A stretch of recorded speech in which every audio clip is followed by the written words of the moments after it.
Gênesis 48. Embora eu tenha convivido bem pouco com o meu avô materno, eu ainda guardo muitas boas lembranças. Eu me lembro, por exemplo, de quando eu tinha só 6 anos e ele me segurou na maca no hospital para que o médico pudesse suturar meu braço que estava cortado. Eu jamais vou esquecer aquela cena. Me lembro também de como ele me ensinou a nadar. Quando eu só tinha uns 7 a 8 anos, ele entrou comigo no mar e no meio do nada ele me soltou. E disse: filho, agora é fácil. É só bater as pernas e puxar a água com os braços. Deu certo. Eu não morri. E sou grato a Deus por aquele momento. Eu poderia citar muitos outros momentos importantes que eu vivi com o meu avô. Mas para não me estender demais, eu quero registrar apenas mais um, talvez o mais marcante de todos. Durante as últimas semanas de vida do meu avô, eu tive o privilégio imenso de visitá-lo quase todos os dias depois da aula. E embora estivesse acamado, em estado terminal, eu nunca o vi murmurar. Toda vez que eu chegava, ele estava bem-humorado e era sempre disposto para conversar comigo. Ele me perguntava sobre tudo, sobre a escola, sobre as aulas, sobre os amigos, sobre as brincadeiras. E enquanto eu falava ali, sentado ao lado dele na cama, ele parecia realmente interessado em me ouvir. Só que ao final de todo o encontro que eu tinha com ele, ele arrematava, dava um jeito de voltar para a pregação do Evangelho. Ora ele pregava diretamente do texto bíblico, ora ele simplesmente me falava do testemunho dele, ou da vida com o Senhor Jesus. E olhando para trás, por isso eu digo que talvez esse tenha sido o momento mais marcante que eu vivi com ele. Eu percebo hoje, irmãos, que era a forma do meu avô, no leito de morte, de fazer o Evangelho avançar para a próxima geração. É bem o que temos no texto que vamos estudar nesta manhã. Jacó sabe que está para morrer. Ele é idoso e sente que a morte se aproxima. Mas aqui ele reúne todas as forças, as últimas forças que tem, a fim de abençoar seu filho, a fim de abençoar seus netos. Vamos ler o verso 9 para começar. Gênesis 48, versículo 9, o texto inspirado nos diz: respondeu José a seu pai: são os filhos que Deus me deu aqui. Então Israel disse: traga-os aqui, para que eu os abençoe. Vamos orar. Senhor, nós nos aproximamos de Tua palavra, lembrando do que disse o autor aos Hebreus no capítulo 4 de sua carta. Tua palavra não é qualquer outro livro. Não é como um livro didático que estudamos durante a semana ou um romance que lemos em casa. Tua palavra é viva e eficaz. E por isso é mais cortante do que qualquer espada de 2 gumes, podendo separar juntas e medulas e alcançar, ó Deus, o âmago dos nossos pensamentos, motivações. Espírito, nós te rogamos, tome-a em tuas mãos e alcance-nos nesta manhã para o louvor da glória de Cristo. Nós oramos assim, certos de tua assistência. Em nome de Jesus. Amém.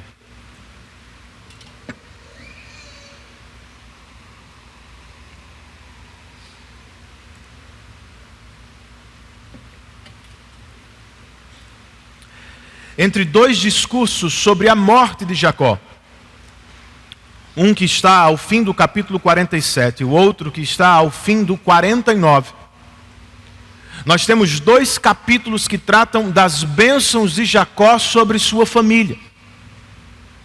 O capítulo 49 se ocupa com a bênção de Jacó sobre todos os seus filhos, ou seja, sobre as 12 tribos de Israel. O 48 se concentra especialmente na bênção de Jacó sobre José, ou melhor, sobre os filhos de José. E se Manassés e Efraim vão ser abençoados pelo avô, primeiro, antes de qualquer coisa, eles precisam conhecer a bênção de Israel. Estamos na mesma posição deles. No último domingo nós aprendemos que o Senhor da aliança é Deus que abençoa. Se lembram disso? Mas o que significa ser abençoado por Ele? Se queremos desfrutar melhor a bênção de Deus, nós precisamos primeiro conhecê-la bem. Então, o que é que esse capítulo nos ensina, irmãos? Em primeiro lugar, à luz desse capítulo, nós podemos dizer que a bênção do povo da aliança é uma bênção que tem história. Ela não simplesmente apareceu, não nasceu do nada. Ela tem história. Versos 1 e 2. Volte os seus olhos para o texto comigo.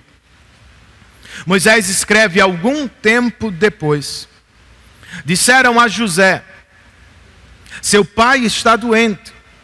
E ele foi vê-lo, levando consigo seus 2 filhos, Manassés e Efraim. E anunciaram a Jacó: seu filho José veio vê-lo. Israel reuniu suas forças e assentou-se na cama. São 2 reações, viram isso? José ficou sabendo que o pai estava doente e correu para visitá-lo. Seu pai, quando ficou sabendo de sua visita, reuniu forças e se sentou na cama. Certo? Mas por quê? Obviamente, esse não é o primeiro encontro entre Jacó e José. Vocês se lembram? Jacó já está no Egito há 17 anos. Eles já se encontraram muitas outras vezes. Esse encontro, porém, é diferente. Por quê?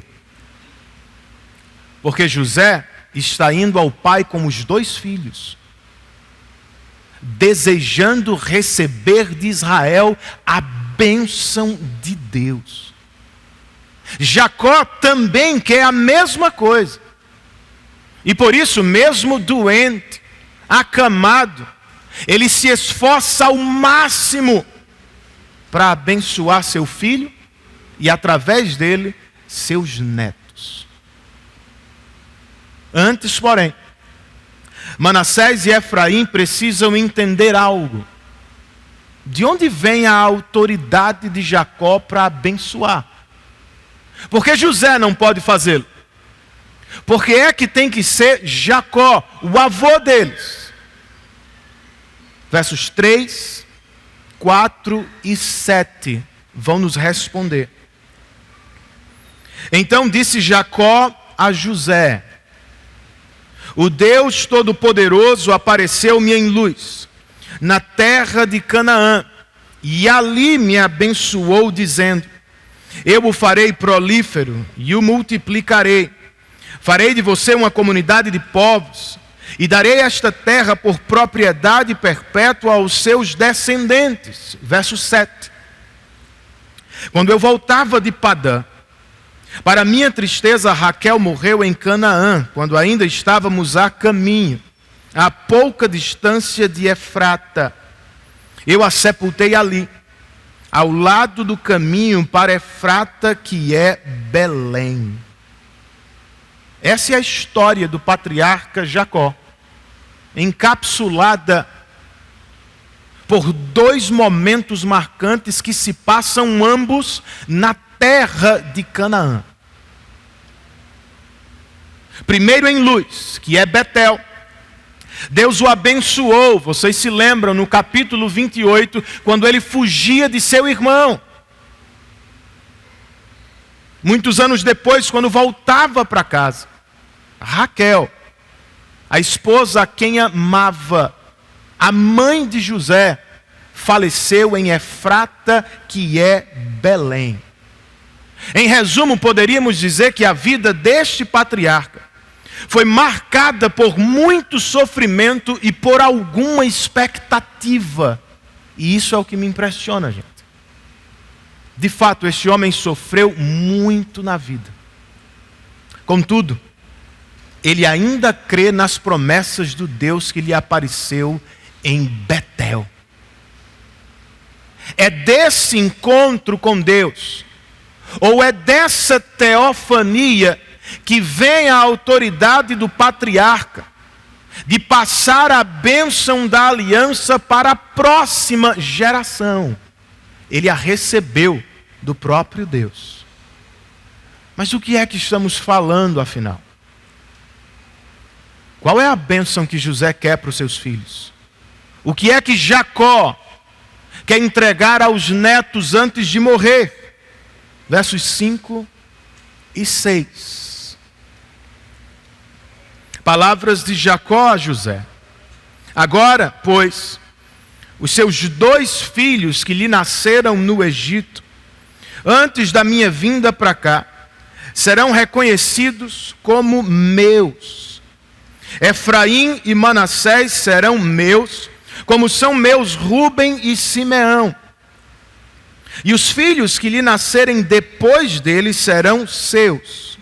Serão convocados sob o nome dos seus irmãos para receberem a sua herança. Percebam 2 coisas. Primeiro, José vai receber uma porção dupla entre seus irmãos. Como ouviremos mais tarde no capítulo 49, Levi não terá terra em Israel. Deu ruim para tu, viu? Os descendentes de Levi serão espalhados por todo o território israelita, a fim de servir a comunidade da aliança como ministros. Deu muito bom para você. É por isso que José pode receber uma porção dupla, sem que haja alteração no número das tribos. Permanece mesmo. Para tanto, e esse é o segundo comentário que eu quero fazer aqui, Jacó terá de adotar os filhos de José. Efraim e Manassés podem ser os mais novos dos filhos, mas a partir de agora, segundo Jacó, eles serão tratados como os primeiros, como Rúben e Simeão. E eles podem ter nascido no Egito, de uma egípcia, mas a partir daqui, eles serão adotados e inseridos na família da aliança, o que significa que sua lealdade máxima será a Israel e não ao Egito. É o que Jacó tem a oferecer para os netos, e é o que José, a segunda pessoa do Egito, mais quer para os filhos. Será que é o que queremos também, gente? Para que ninguém tenha dúvida, o que é que José quer de seu pai? O que é que Jacó oferece a José? José quer que seus filhos, nascidos no Egito, tenham parte na herança de Israel. E para atender o desejo de seu filho, Jacó quer adotar os netos, a fim de lhes dar um lugar na família da aliança. Essa é a grande bênção aqui. Nós a chamamos de adoção na família do pacto. Muitos anos depois, o apóstolo Paulo escreveria aos Efésios: em amor, Deus nos predestinou para sermos adotados como filhos. Aos Gálatas ele explicaria: quando chegou a plenitude do tempo, Deus enviou o seu Filho, nascido de mulher, nascido debaixo da lei, a fim de redimir os que estavam sob a lei. Para quê? Para que recebêssemos a adoção de filhos. Você já parou para pensar seriamente sobre esta dádiva? Gostaria de fazê-lo agora? Primeiro, pensemos em como essa doutrina bíblica pode abençoar nosso relacionamento com Deus. Saber que fomos justificados, irmãos. Ou seja, que nossos pecados foram perdoados. E que diante do juiz de toda a terra nós fomos declarados justos é algo maravilhoso. Vocês não acham? Agora, saber que este juiz, por amor eterno, mais do que nos declarar justos, resolveu nos adotar como filhos, é ainda melhor. Nenhum de nós precisa viver diante de Deus como se estivesse eternamente num julgamento ou num tribunal, esperando para ver se vai dar certo ou não. Por causa da adoção em Cristo, todos nós podemos nos sentir em casa diante de Deus. Isso é uma bênção, irmãos. Por um lado, eu e vocês podemos correr para a presença de Deus com ousadia e confiança no coração, sabendo que em Cristo fomos adotados e recebidos como filhos, e portanto jamais seremos lançados fora da presença do Pai. Por outro, eu e vocês deveríamos nos aproximar de Deus, lembrando do que disse o salmista: como um bom pai, ele se compadece de seus filhos. Tendo em mente o que Jesus nos ensinou no Sermão da Montanha, que como bom pai, ele conhece todas as nossas necessidades e ele prometeu fazer provisão para cada uma delas. O Criador dos céus e da terra, o juiz de toda a terra, em Cristo é nosso Pai Celestial, irmãos.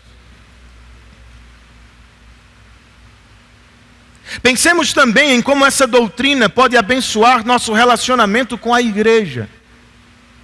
Pois vocês viram, Jacó quer adotar os filhos de José. Ao fazê-lo, eles não vão apenas ganhar um pai, eles vão ganhar muitos outros irmãos. Foi o que Deus fez conosco em Cristo. Ele nos deu uma família. Ele nos deu muitos irmãos e irmãs.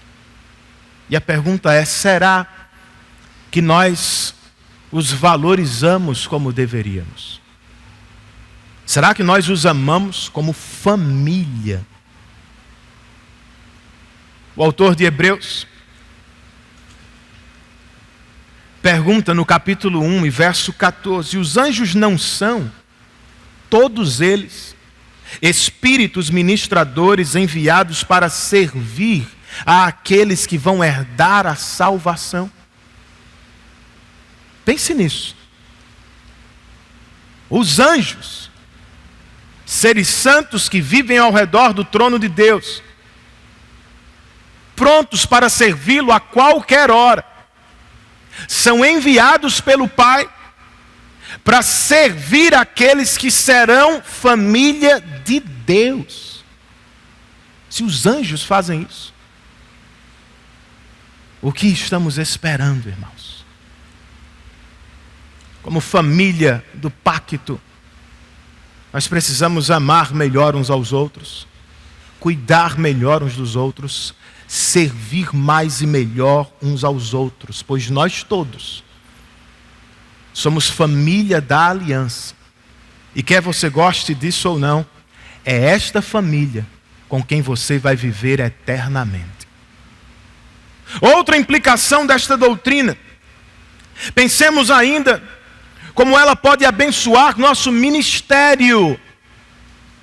Dê atenção a isso.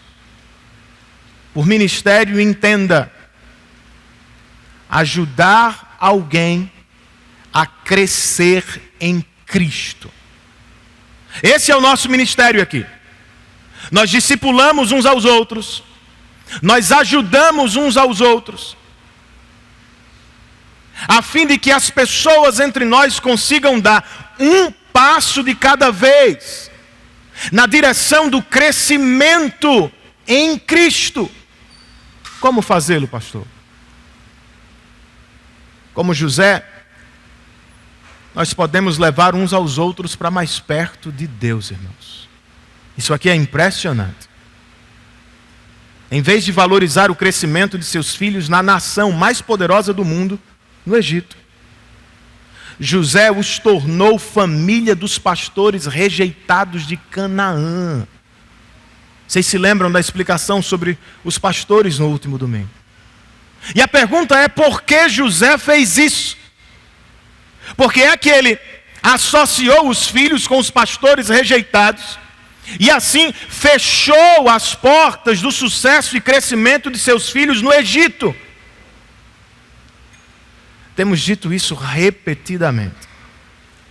É porque para José, o Egito e não Canaã é a terra da aflição. Ainda é assim que nós enxergamos o mundo, irmãos.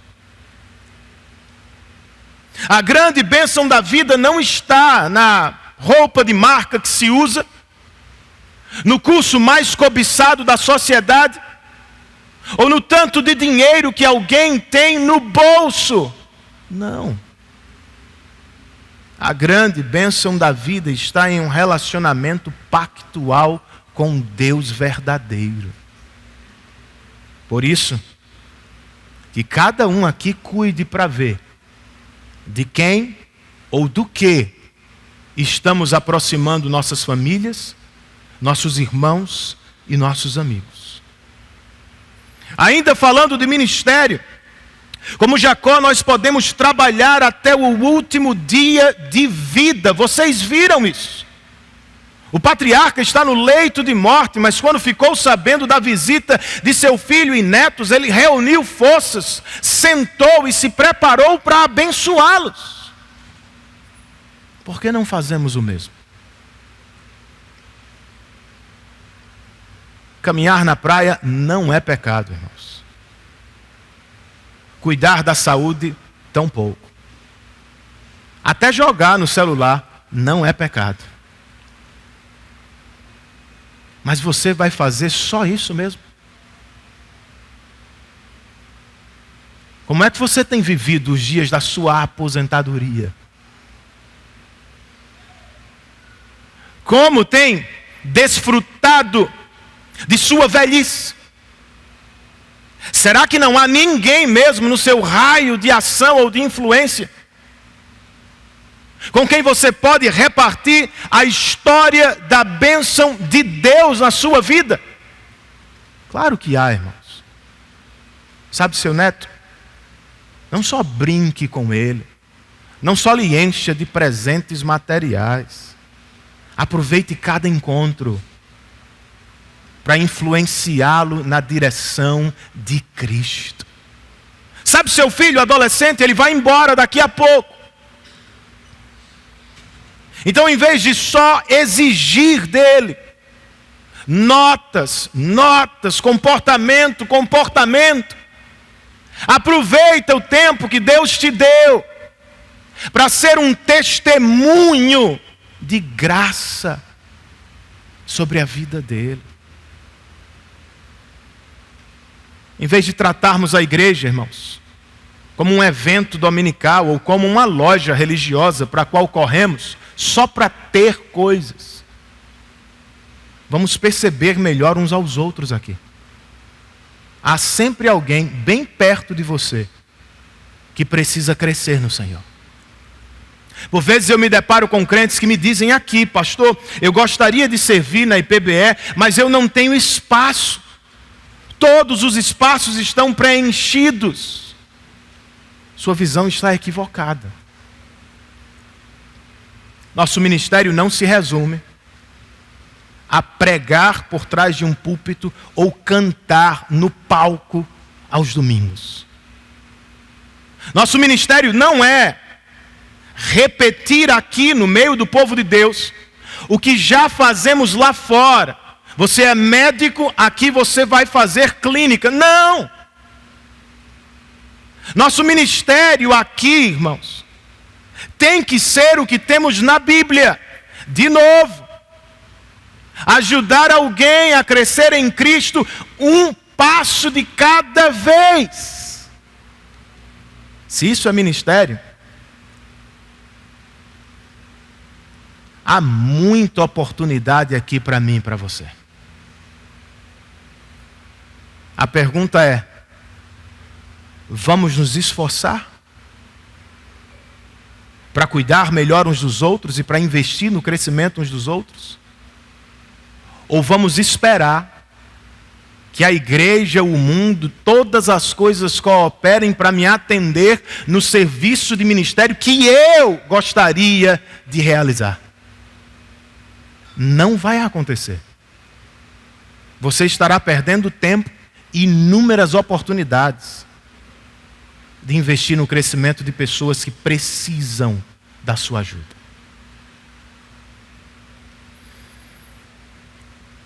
O que mais aprendemos com este texto sobre a bênção do povo de Deus, queridos?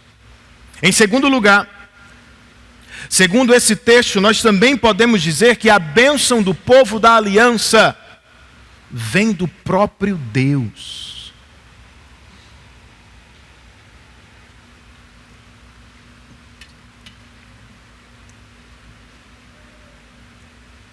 Os versos 8 e 9 nos contam o seguinte: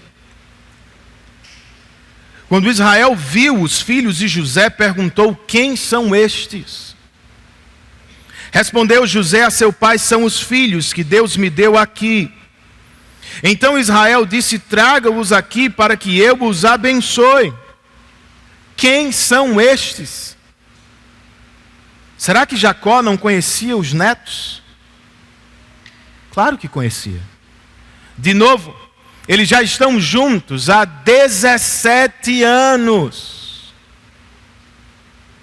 Esta pergunta, muito provavelmente, irmãos, indica o início formal da cerimônia de adoção. Sabe aquelas perguntas que fazemos aqui aos irmãos que vão ser batizados? É uma pergunta cerimonial. Quem são estes? Jacó faz a pergunta, o patriarca mais velho, e José, o mais novo, oferece a resposta para ele. Assim como para o salmista da canção de número 127, meus filhos são dádivas de Deus. E é por isso que José não hesita. Quando fica sabendo que seu pai quer adotar seus filhos na família da aliança, prontamente ele age, ele responde. E nos versos 10, 11 e 12 nós lemos: os olhos de Israel já estavam enfraquecidos por causa da idade avançada, e ele mal podia enxergar. Por isso José levou seus filhos para perto dele, e seu pai os beijou e os abraçou. E Israel disse a José: nunca pensei que veria a sua face novamente, e agora Deus me concede ver também os seus filhos. Em seguida, José os tirou do colo de Israel e curvou-se com o rosto em terra. A informação sobre os olhos de Jacó não tem tanto a ver com a pergunta inicial que ele fez. Tem mais a ver com a reação de José, que veremos em breve. Por agora, o que precisamos notar é: Jacó se alegrou muito aqui. Muitos anos atrás, ele quase morreu com a notícia da suposta morte de José. Se lembram do capítulo 37? Agora ele salta no coração de alegria diante do Senhor, Porque Deus lhe permitiu ver outra vez seu filho e mais do que isso, Deus lhe permitiu conhecer e adotar seus netos dentro da família da aliança. E para tanto, o patriarca, segundo o costume da época, concluiu a cerimônia ao beijar, abraçar e colocar os netos próximos aos joelhos. Era a forma oficial de dizer que agora Efraim e Manassés estavam sob os cuidados de Israel e não só de José. Mas de novo, de que bênção estamos falando? E mais do que isso, de onde ela vem? Entre os versos 13 e 16, nós lemos: e José tomou os dois, Efraim à sua direita, perto da mão esquerda de Israel, e Manassés à sua esquerda, perto da mão direita de Israel, e os aproximou dele. Israel, porém, estendeu a mão direita e a pôs sobre a cabeça de Efraim, embora este fosse o mais novo, e cruzando os braços, pôs a mão esquerda sobre a cabeça de Manassés, embora Manassés fosse o filho mais velho. E abençoou a José, dizendo: que o Deus a quem serviram meus pais Abraão e Isaque, o Deus que tem sido meu pastor em toda a minha vida até o dia de hoje, o anjo que me redimiu de todo o mal, abençoe estes meninos. Sejam eles chamados pelo meu nome e pelos nomes de meus pais Abraão e Isaque, e que eles cresçam muito na terra. Vocês viram a troca de mãos? José organizou tudo para que Manassés, o primogênito, recebesse a maior bênção. Israel, porém, cruzou os braços e colocou a mão direita sobre a cabeça de Efraim, o filho mais novo, e não sobre a cabeça de Manassés. Por quê, irmãos? O próprio Jacó vai nos explicar ao final do texto. Aqui, eu quero destacar apenas a própria bênção que Israel deu aos seus dois filhos agora adotivos. Quais foram as bênçãos? Que eles sejam chamados pelos nomes de Abraão e Isaque e pelo meu nome, e que eles cresçam muitíssimo na terra. Sabe o que significa? Ser chamado pelo nome dos patriarcas significa ser contado com o povo de Deus. Significa ser parte da família da aliança. Sim, vocês nasceram no Egito e de uma egípcia, mas a partir de agora, vocês serão contados com Israel no meio da família da aliança. E crescer, o que significa? Crescer muito na terra. Não significa crescer de qualquer maneira, em qualquer lugar, ou mesmo no Egito, onde já estavam. Significa crescer na terra que Deus deu a Israel, ou seja, Canaã. Foi exatamente o que presenciaram os primeiros leitores deste livro. Recentemente ouvimos sobre o número dos que acompanharam Jacó ao Egito. Se lembram? 70. Muitos anos depois, os descendentes de Jacó viveram o que ele antecipou pela fé nas promessas de Deus. No Êxodo, Israel não era mais 70. Israel era uma vasta multidão que rumava para a terra que Deus lhe deu. Por quê? De onde vem a bênção de Efraim e Manassés? De onde vem a bênção do povo da aliança? Segundo Jacó, em uma versão bem mais positiva e piedosa, se comparado ao que ouvimos na semana passada. A bênção do povo da aliança vem do próprio Deus, que é fiel às promessas que fez a Abraão e Isaque, e que foi o pastor que cuidou do patriarca Jacó durante toda a vida dele. Será que é assim que interpretamos a vida também, irmãos? É como você crê. Diga-me, você crê que Deus é fiel para cumprir todas as promessas que fez à família da aliança? Percebam isso. Na explicação de Jacó, o Deus de Israel não é apenas Deus de Abraão, Isaque e Jacó. Ele é Deus também agora de José, e por adoção, Ele também é Deus agora de Efraim e Manassés. Sabe o que Jacó está nos ensinando aqui? Isso é muito importante. Que Deus não é Deus de indivíduos. Deus é Deus de uma família ou de um povo amado e eleito por Ele. Essa é a lógica por trás do batismo infantil que fazemos aqui.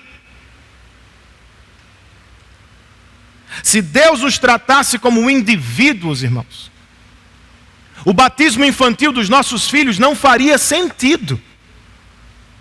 Seria mais apropriado mesmo esperar que crescessem e que eles tomassem a decisão por si só. Curiosamente, Abraão não esperou. Isaque não esperou. Jacó não esperou que seus filhos crescessem. Todos eles deram aos filhos o sinal da aliança, a circuncisão então. Por quê?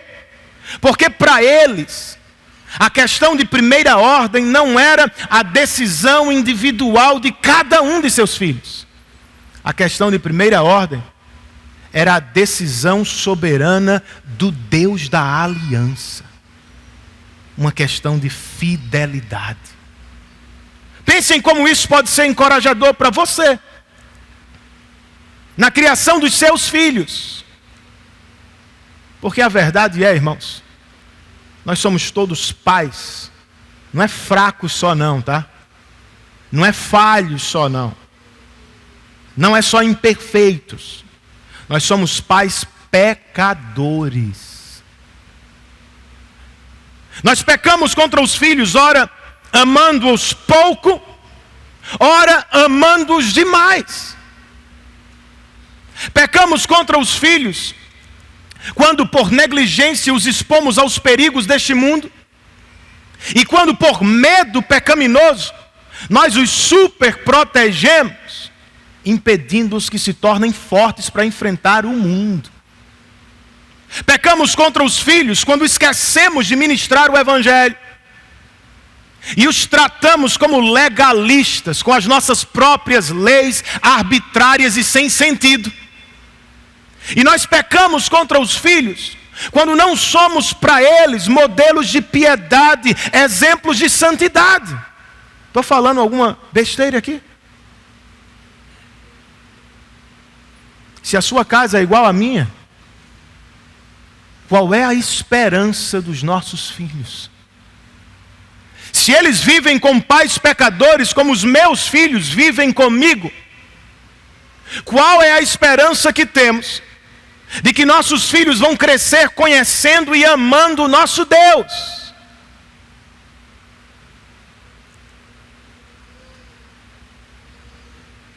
O que proclamamos no batismo infantil dos nossos filhos, irmãos, é que a esperança deles é a mesma de cada um aqui. A fidelidade do Deus da aliança. Nossos filhos não são batizados porque creem, é verdade. Nossos filhos não são batizados porque nós somos capazes de dar a eles salvação, é verdade também. Nossos filhos são batizados Porque nós cremos que Deus será fiel. Se forem contados como o povo de Deus, Deus os chamará para si, a despeito dos nossos pecados. Você é pai, mãe, diga glória a Deus por isso. Porque em última análise, irmão, se eles são contados como o povo de Deus, foram eleitos antes da fundação do mundo em amor por Deus, o que significa que o Pai os ama muito mais do que eu e você os amamos. E em Cristo, Ele chamará todos os que são seus e os vai adotar em sua família. Que grande bênção temos de conhecer e servir a um Deus fiel. Segundo Jacó, Deus não é apenas fiel, Deus é poderoso para nos redimir de todo o mal. Pastor, mas o que é que ele estava dizendo? Que Deus vai nos salvar de todo e qualquer sofrimento? Não podia ser isso, gente. Nós conhecemos a vida do patriarca, acabamos de ouvi-lo, falando sobre a morte de sua esposa. Não é não ter sofrimento. O que é então? O que Jacó está nos dizendo é que, como pastor redentor, Deus transformou e usou todo o mal para um bom propósito. Nenhum sofrimento foi sem valor. Nenhuma dificuldade foi infrutífera. Em todos os dias, o bom pastor conduziu o patriarca pelos caminhos certos. Hora de pastos verdejantes, hora de vales de sombra e de morte. Outra vez, isso é muito consolador, gente. Porque o evangelho da prosperidade é uma baita de uma furada. Faz um mal tremendo ligar a televisão e ficar assistindo aqueles pregadores que só prometem dádivas, conforto. É melhor assistir qualquer outra série. Porque eu e vocês sabemos por experiência própria, nós vivemos em um mundo quebrado, em um mundo caído, em um mundo manchado pelo pecado. Ora sofremos por causa dos nossos pecados, ora sofremos por causa dos pecados de terceiros, e ora sofremos simplesmente pelos efeitos do pecado no mundo. Todos nós sabemos que isso é verdade. Não tem como fugir, não há por que fingir que não é assim.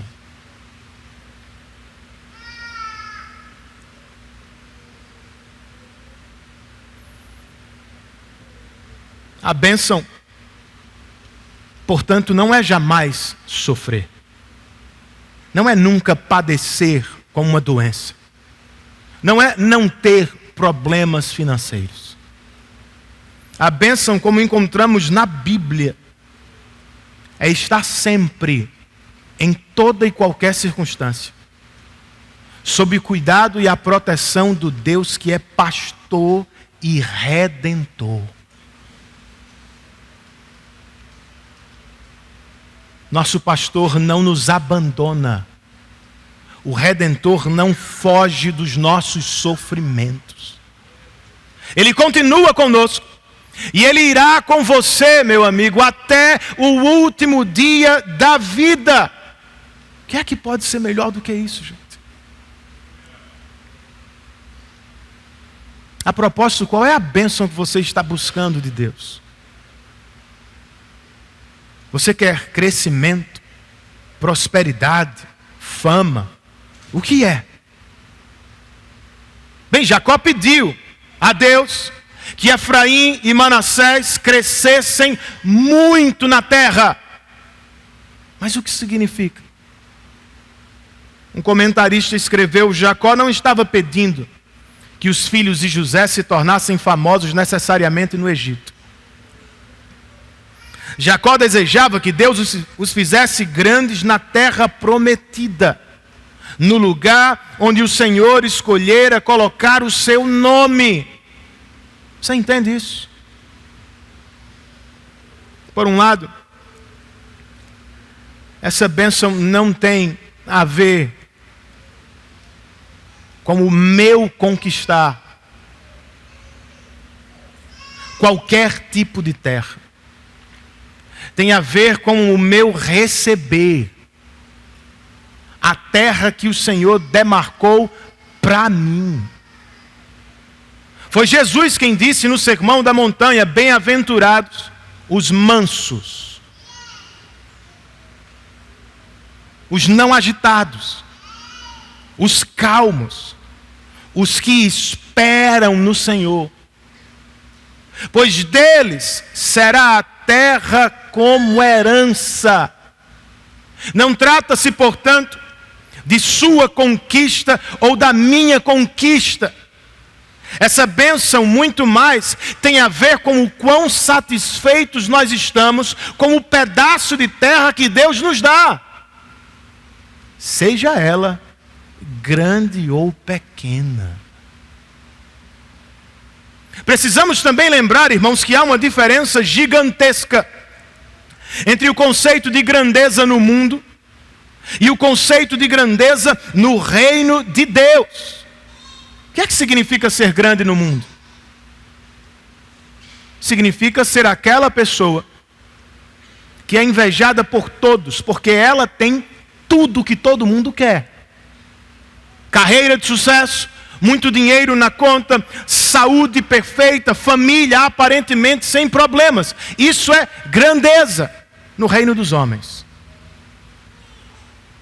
No reino de Deus, ser grande não é ter o reconhecimento dos homens, é ser contado como povo de Deus. Ser grande não é ser servido por muitas pessoas, é servir aquelas poucas que o Senhor lhe deu. Ser grande aos olhos de Jesus basicamente significa ser um discípulo dele. E ser um discípulo dele significa negar-se a si mesmo em tudo. Significa tomar a cruz dele e consequentemente abraçar qualquer sofrimento ou perseguição que venha por causa desta associação. Ser grande significa seguir a Cristo e não ter Cristo seguindo a mim, rumo à missão que Ele nos deu.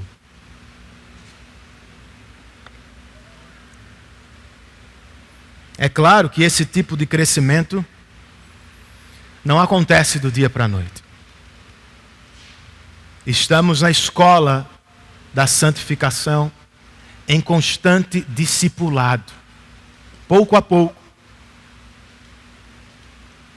palavra e espírito, a cada leitura, a cada encontro dominical, a cada encontro do discipulado ou do PG, palavra e espírito vão nos afastando dos apetites mundanos por grandeza e vão nos aproximando do próprio Deus, em quem encontramos tudo o que mais necessitamos. E eu digo amém por isso. Para terminar, irmãos, nós ainda aprendemos, segundo esse texto, que a bênção do povo de Deus é fruto da graça de Deus. Versos 17 e 18.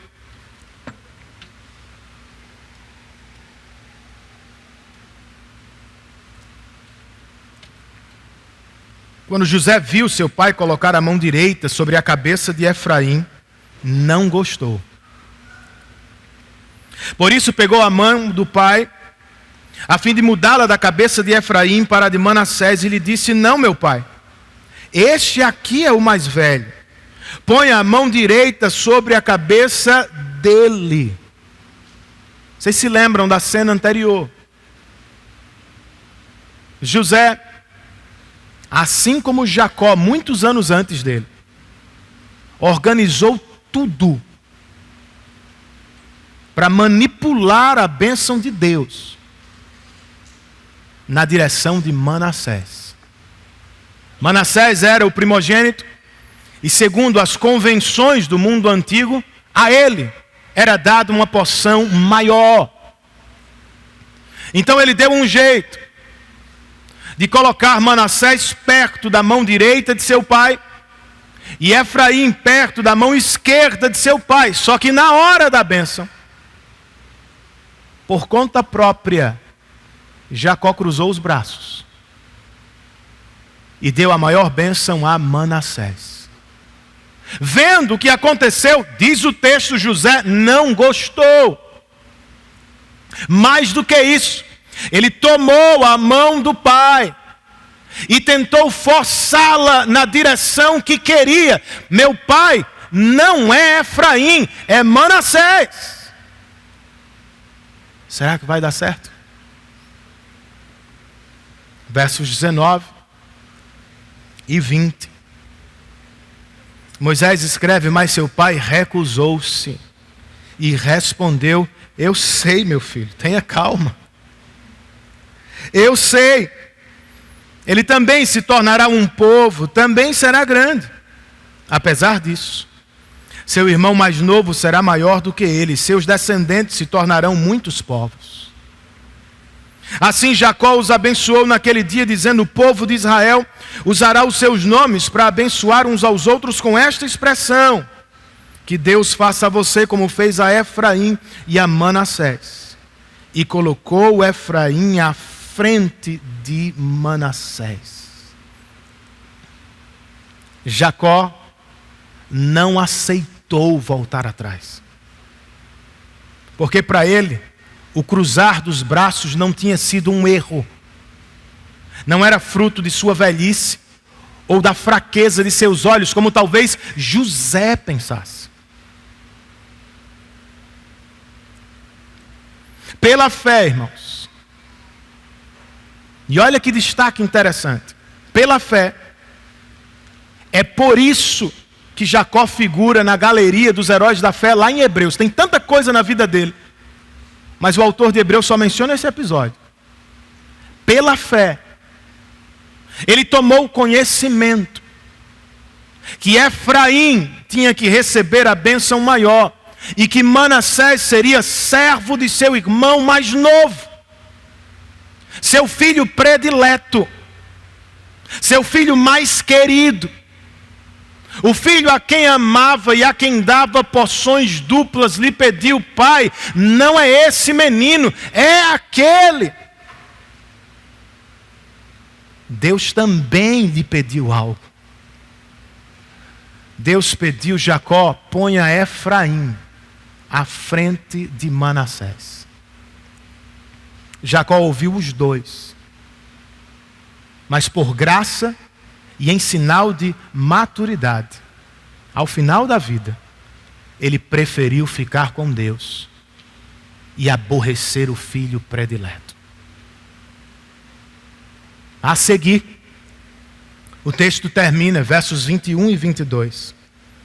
Israel disse a José, estou para morrer, mas Deus estará com vocês e os levará de volta à terra de seus antepassados. E a você, como alguém que está acima de seus irmãos, dou a região montanhosa que tomei dos amorreus, e com a minha espada e com o meu arco. Duas coisas apenas eu quero destacar aqui. Primeiro, vejam que José está morrendo com os olhos nas promessas de Deus. Ele não viu nada, irmãos, se comparado aos seus descendentes que virão depois. Mas ele ouviu a Deus. Ele se encontrou com o Senhor. E por isso ele está descansando nas promessas de Deus. Segundo destaque, Jacó quer que José deixe o Egito e volte para Canaã. E a gente precisa lembrar que este homem chamado José é a segunda pessoa mais importante do Egito. Ele tem tudo do bom e do melhor no Egito. E àquela altura, Canaã estava sofrendo uma pobreza terrível. E Jacó disse para ele: olha, volta para casa. Volta para Canaã. Por que é que ele escolheria fazê-lo? É loucura aos olhos dos homens, mas está claro em toda essa narrativa. É porque a bênção de Deus para o seu povo está lá. É a isso, irmãos, o que o pastor John Piper chama de graça futura. José, o que eu tenho para você hoje é uma região montanhosa. Se comparado às riquezas do Egito, não vale absolutamente nada, mas creia nas promessas de Deus. Em breve, esta terra se tornará sinônimo de abundância e felicidade para você. É a graça futura de Deus, ajudando José a escolher a vontade de Deus no presente. Eu e vocês precisamos nos apropriar desta graça, irmãos, na luta contra todos os pecados que nos assediam. A ansiedade quanto ao dia de amanhã está lhe matando hoje. Pregue-lhe a graça futura de Deus. Diga ao seu coração: Deus prometeu cuidar de cada uma das minhas necessidades. Logo, eu posso encontrar o futuro sabendo que quando eu chegar lá, Deus já estará me esperando. O medo está lhe paralisando no presente. Ataque-o com as promessas da palavra de Deus. Deus protegeu o seu povo no passado. Deus vai proteger o seu povo no futuro. Deus está protegendo o seu povo no presente. As riquezas deste mundo, os prazeres desta vida estão tentando o seu coração.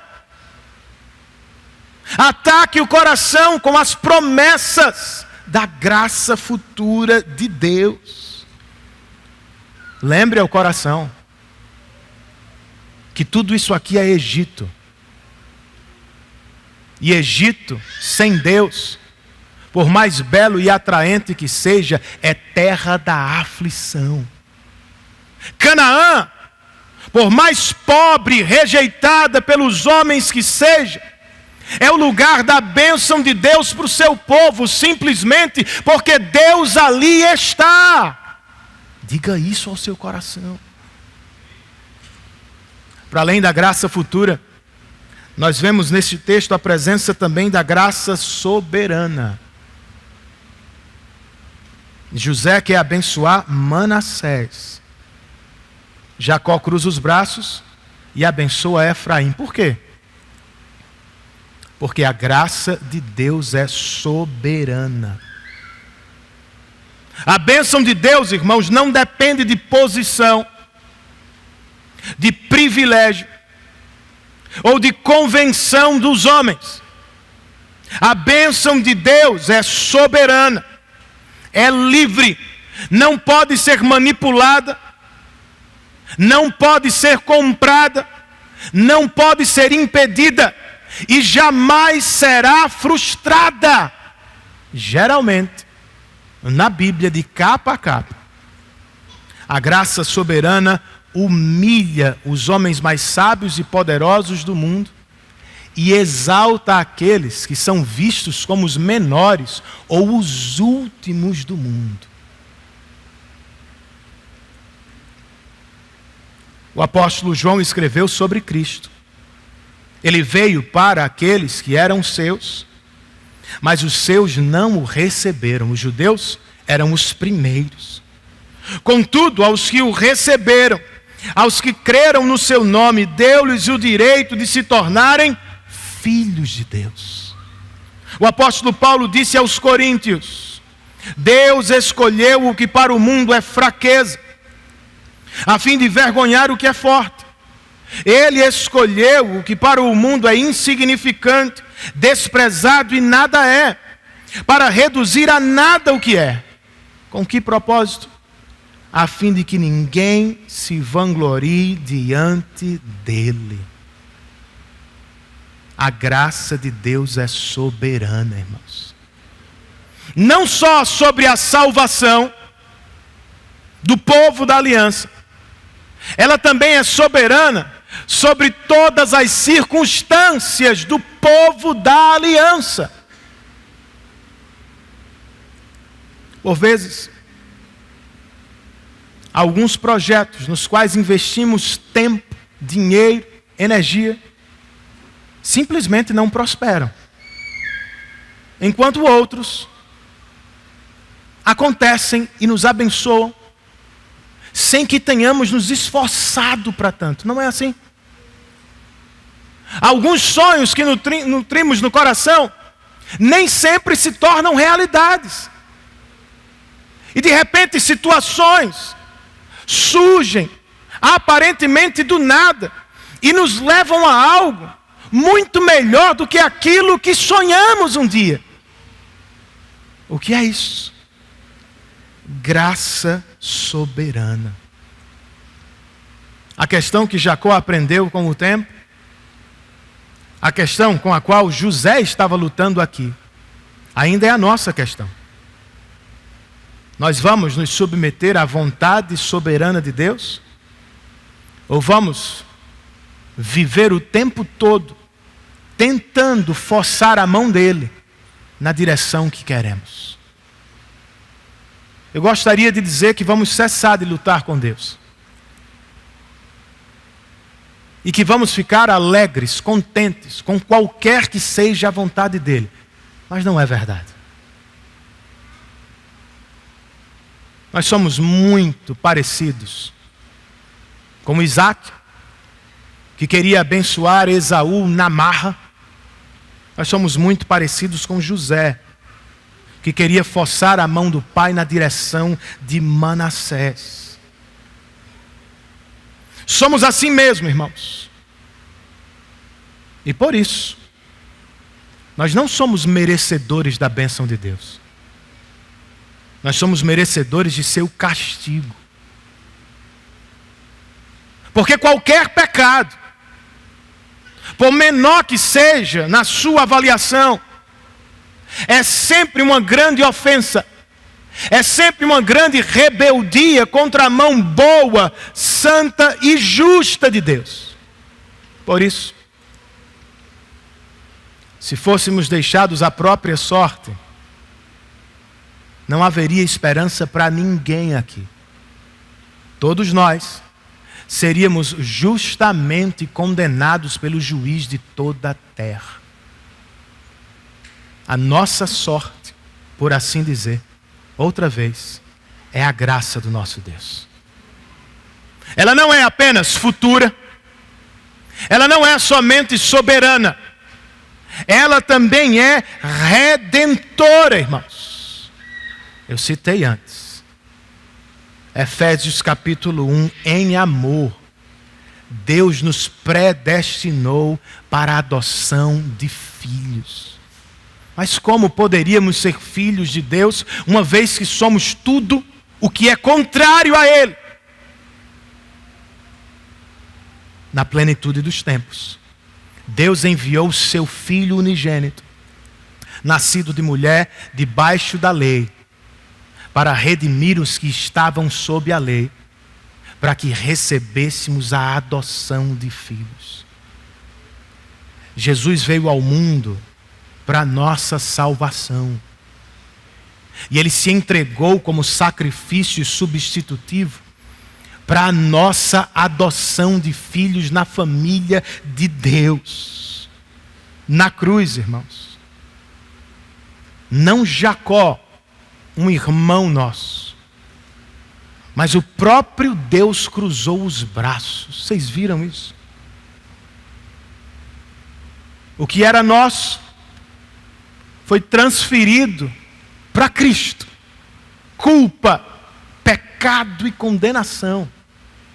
E o que era só de Cristo, justiça perfeita, nos foi imputado, de tal forma que Deus nos trata como se a justiça dele fosse de fato nossa. Que graça, que salvação, que bênção é a adoção na família da aliança em Cristo Jesus. Você gostaria de ser parte desta família? Você tem dúvidas? Se questiona se é ou não? Você está me ouvindo e considerando a possibilidade de ser? Amigo, se o Espírito, por meio desta pregação da palavra, está chamando você, venha hoje. A única coisa que precisa fazer é o que nós já fizemos: confessar os seus pecados e a sua incapacidade de se resolver com Deus, e se apropriar de Cristo pela fé. Ele é o meu Senhor, o meu Salvador, é a oferta perfeita no meu lugar. Voltando ao início, para terminar o sermão, meu avô, assim como Jacó, morreu sem ver tudo o que gostaria de ver em vida. Mas ele morreu, como vocês perceberam, no leito de morte, pregando o Evangelho e confiando nas promessas de Deus. Deus foi fiel, irmãos. O Evangelho que entrou na minha família por meio do meu avô, alcançou e continua alcançando filhos, netos, bisnetos, sobrinhos. Essa era a esperança dele. É a esperança de Jacó neste texto. E tem que ser a minha e a sua esperança. Se é, amigo, recobre as forças como patriarca velho e cansado, e se dedique à questão de primeira importância: fazer o Evangelho avançar para a próxima geração, começando em sua própria casa, com aqueles que o Senhor lhe confiou. Curvemos nossas cabeças, fechemos os olhos e façamos uma oração em resposta àquilo que ouvimos nesta manhã.